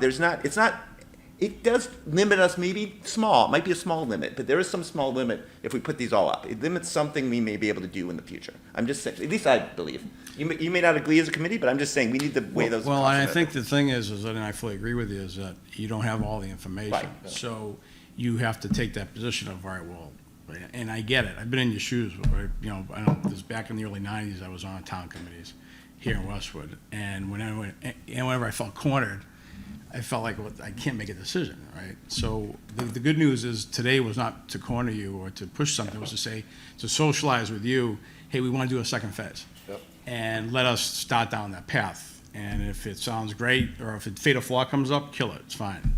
Well, thank you very much for coming and answering our questions. We appreciate it, and thank Tom Philbin who's been. Yeah, I have one more thing though before I lose you all. We have one other Okay. topic Okay. related Thank you to very energy. much, I Thanks, Mike. appreciate it. Thank you. It'll be a little quicker than the one we just went through. Westwood was awarded a $340,000 grant by the Mass Electric Vehicle for implementing electric vehicle charging stations in the town of Westwood. Specifically for the high school, there was an $85,000 allotment for equipment only for 2 level 3 charging stations at the high school. We were also awarded benefits of the so-called Eversource Make Ready program. In the Make Ready program, Eversource will come in and do a survey and determine where's the best place, which they've already done, believe it or not, at the schools and some of the places around, to put these level 3 chargers in the parking lot. They will then pay 100% of the cost of installing the supplementary transformer that you would need, and they would also, any trenching or anything that was done, they would pay the total cost of restoring it. Essentially, it's a free infrastructure upgrade to accommodate the level 3 charging stations.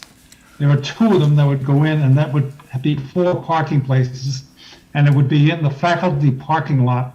That's the one that's proposed as a result of when Ken Ayers was here, we did a survey around to see where they might go.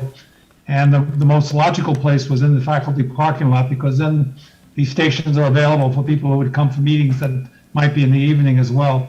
But these are level 3 chargers, so you get very fast charging in a matter of a very short time. And there would be up to 4 locations that they would easily accommodate in the faculty parking lot.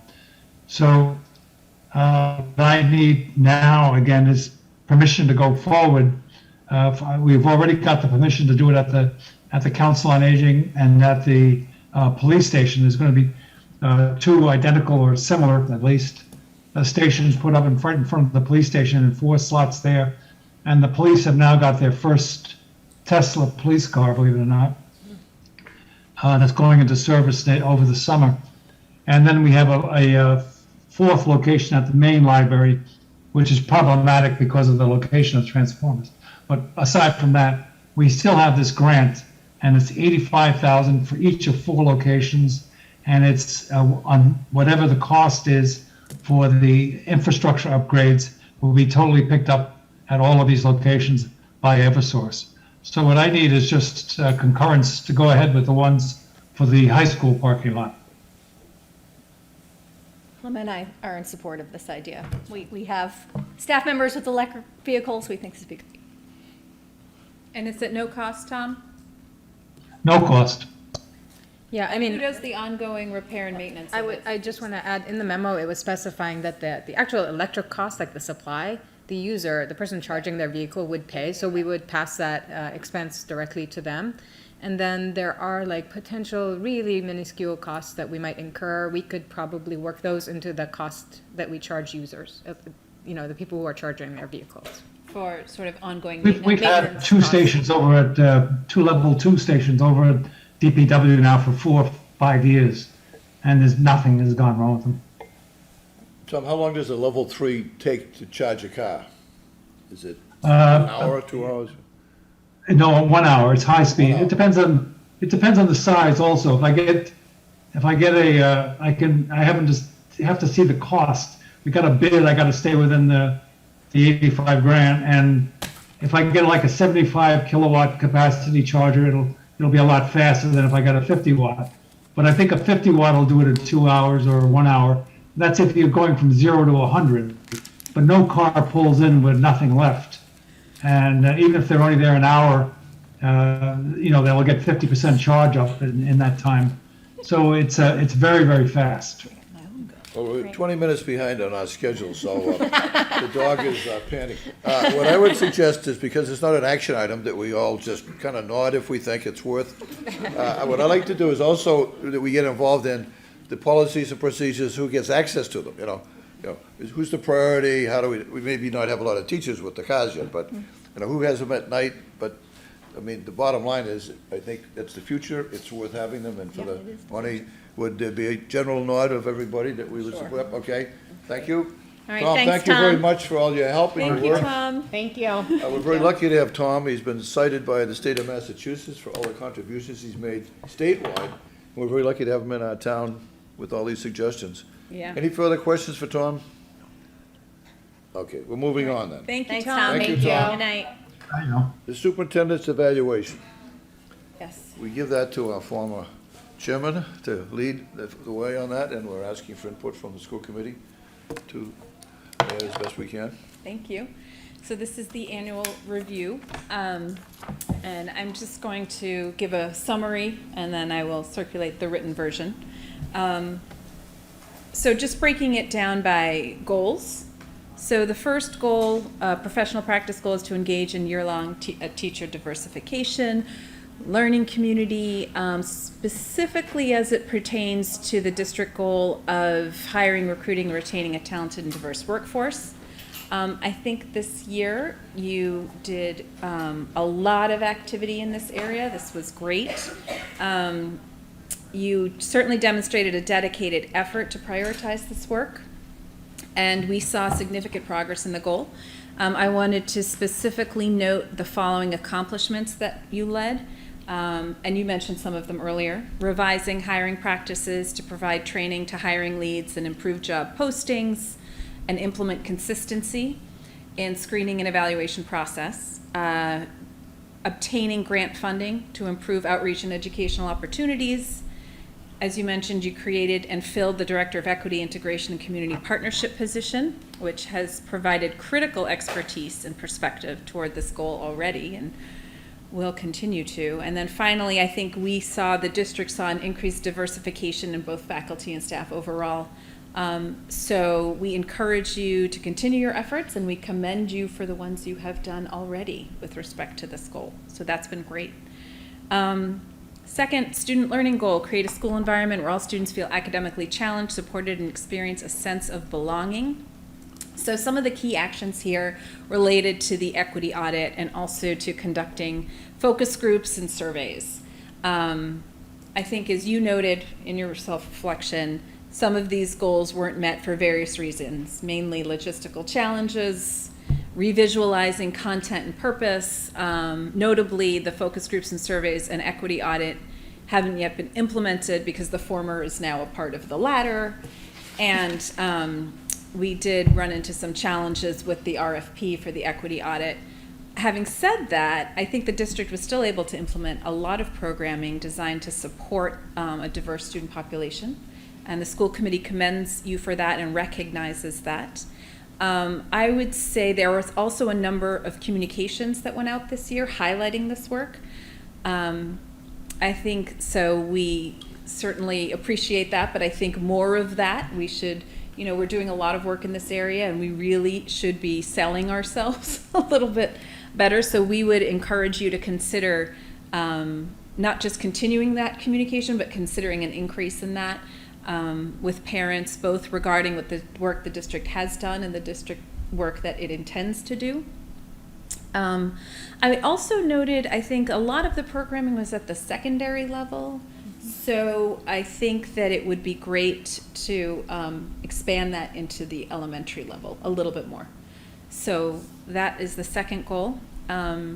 Third, utilize research-based time and schedule structures to support student learning and wellness, specifically secondary start times.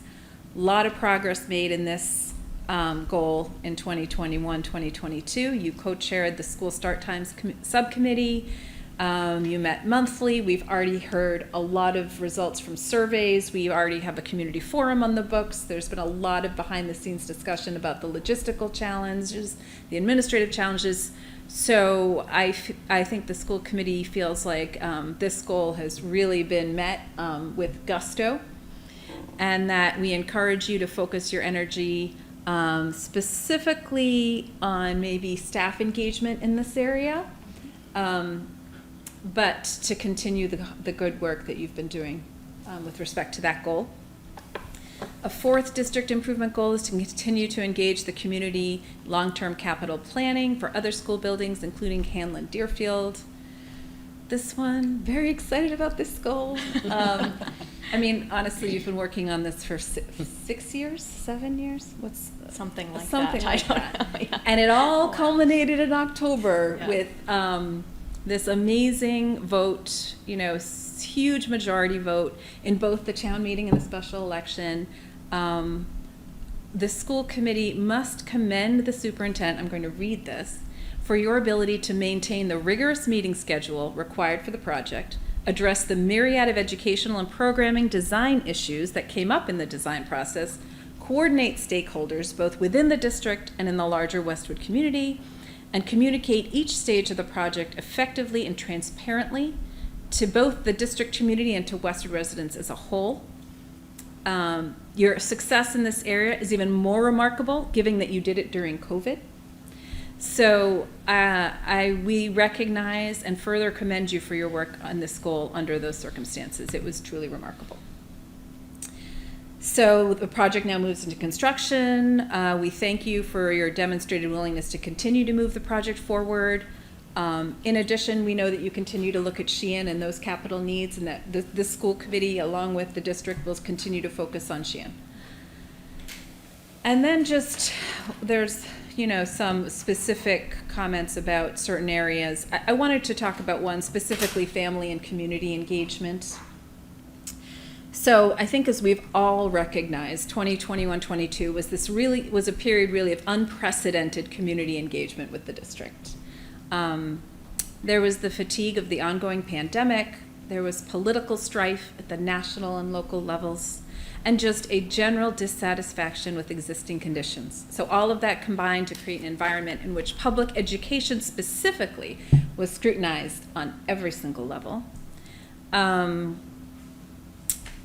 We note, as a school committee, through our own personal experience, that this vehement and constant vocalization of dissatisfaction with masking, with vaccination requirements, and certain DEI initiatives created this real contentious environment that took a toll on our faculty, on our staff, and certainly on our district administrators. So regardless of that, the school committee feels that you accepted and responded to comments from all areas of the community. And when I say accepted, I mean you truly felt them. Parents, students, political groups, town officials, you communicated information often and effectively, both in response to questions from district families and in anticipation of community concerns. Notably, you recommended to the school committee to establish the office hours, and you attended every single session, bringing other members of your team with you. And this, I think, was a huge bonus for the community. And I think they really appreciated it. So we strongly commend the superintendent for facing this strident community-wide challenges this year with a continued willingness to engage and to provide information clearly and concisely to all individuals who voiced a concern. We very much appreciate the toll this has taken on you, and we hope that next year is lighter. So there's other areas, but I'd like to summarize at this point. So I think the challenges presented by the ongoing pandemic, which were completely unanticipated by everybody, as you noted, and this contentious cultural mindset impacted your ability to achieve every single goal that you had set for yourself and that we had talked about for this past specific year. But specifically, we as a school committee recognize that these factors have forced you to redeploy resources that were previously allocated to working on district goals. It limited your ability to interact with faculty and staff in a casual and non-emergency manner. It required you to spend time and resources responding to community concerns, which detracted from your ability to perform regular tasks. And it required an enormous amount of personal and professional strength to maintain a strong leadership presence. Having said that, you did maintain a strong leadership presence throughout this past year and for the past 2 years. So in recognition of those challenges and in further recognition of the immense amount of success that the superintendent that you have had with respect to your performance goals, we strongly commend the superintendent for your exemplary performance this year. I can highlight some specific achievements, although I want to emphasize this list is not exhaustive. Specifically, town approval of the largest municipal project in Westwood's history. Hiring of key personnel for the district, namely the Dean of Students, the Director of Security, and the Director of Equity, Integration, and Community Partnerships. Expansion of the METCO program to the elementary level. Proven analytical success with an instructional model that was crafted for and untested by the pandemic, which has been proven successful through assessment data as well as local and national continued recognition of the district. And finally, continuous communication with the community in a manner that is clear and effective regarding a multitude of issues. So overall, we thank you very much for this year. We recognize how difficult it was for you, for your team, for faculty, for staff, for everyone in the district. And we very much look forward to working with you next year. As we move into 2022 to 2023 and put this year to bed. Does anyone have anything to add? I think you summed it up, I don't know why there's an echo, really nicely. So thank you for taking the time, Maya. You did a phenomenal job with that. And I just wanted to acknowledge, in the past few weeks, I've been thinking about all the time that you've spent away from your family and how challenging that must be and how appreciative we are. And I think the whole community appreciates that. And I'm really hopeful that next year you can get some of that time back, because I know how important that it is, and we're just so appreciative of all the extra hours and the vacation days lost and all of that time that you've put in. So thank you. Thanks, Amanda. Thank you, Mayor. Wonderful presentation and evaluation. I'd also just like to add about the wonderful staff that Emily has put together. I'm sure they give her a hard time quietly. But it's a very impressive group that you've gathered together. It is. And it's all appreciated, but thank you so much for being a wonderful superintendent. I can't imagine anybody doing anything better. Thank you. Well, I appreciate you saying that, and that is what I want to say, that when you talk about things that I was successful at, it's actually all these people who are doing the real work, and I so appreciate that I have that group. And also, I just want to say thank you to the school committee, because I do feel very fortunate to have had the support of this group and really strong leadership on the school committee, which has been helpful as we have navigated some difficult waters. So thank you. Thank you, Mayor. Vacation time. Few weeks, Yes. 2 weeks. That's right. We're getting there. Well, We're we're now getting there. moving on to the action items, not too far behind. First off, the approval of Section B, the Board of Governance and Operations School Committee policies that Amanda has led us in. And so what we're looking for tonight is simply, I think it's a kind of approval of what you've received. We're not doing a final vote on this until all 10 chapters are done. But I think we would like a motion to approve what you've received. Do I hear a So motion? moved. Second. All those in support? Aye. Okay. The approval of the transfer of funds from the non-salary to the salary, change in the electrician services. Yeah. So I provided a memo in your packet, or I guess Lemma did. Basically, instead of contracting out for electrician services, we would like to bring the person in-house. We think it's going to be cost-effective to do so. And this would be, we would be sharing the cost of this position with the town on sort of an 80%, 20% basis. In the past, we've shared the contract. So they have agreed with this concept. Just a motion to approve? So what it involves, just to be clear, is we need to transfer money from from non-salary to salary, and therefore we need the school committee's vote of that. Motion to approve? So moved. Second. Those in favor? Aye. The approval of the 2022-23 school committee meeting dates. We do this every year. It doesn't mean we can't change them, but giving everybody a heads up for plans and the vacations and all that. So just like a motion to approve what we have before us, knowing that they can be changed if needed. So moved. Second. All those in favor? Approval of the fiscal year 23 non-bargaining salaries / pay rates. I just want to bring your attention to one thing, and that is the per diem substitute rate. We have tried to get that up. We feel like the $100 per day threshold is psychologically important as we try to attract more subs to the district, so that's reflected. And the extended day rates that you see here reflects the decisions that this committee made about extended day earlier in the year. Yep. Motion to approve. So moved. Second. Second. Those Aye. positive vote. Aye. Vote to authorize the superintendent to negotiate and execute Director of Finance and Operations contract. So this is one position that the school committee either has to bargain, negotiate, and execute themselves, or authorize me to do that. And so I've talked to Charlie about my taking that Makes sense responsibility. to me. Anybody make a motion? So moved. Second. All those in approval? Aye. Thank you, Emily. Acceptance of the Massachusetts Civics Learning Grant. This is a grant that the middle school received that would support that project-based civics learning experience for students, and also some PD for teachers. It's a state that was available through the grant, and it's for $1,100. Motion to approve. So moved. Second. Approval, everybody? Second. The approval of the school committee meeting minutes, maybe we could do both of them, May 12th and May 16th. Any vote to approve the school committee minutes? So moved. Second? Approval? Fine. Acceptance of the April 13th school start time subcommittee meeting minutes. So moved. Second. Second approval. Aye. Acceptance of the April 29th policy review subcommittee meeting minutes. So moved. Second. Approval.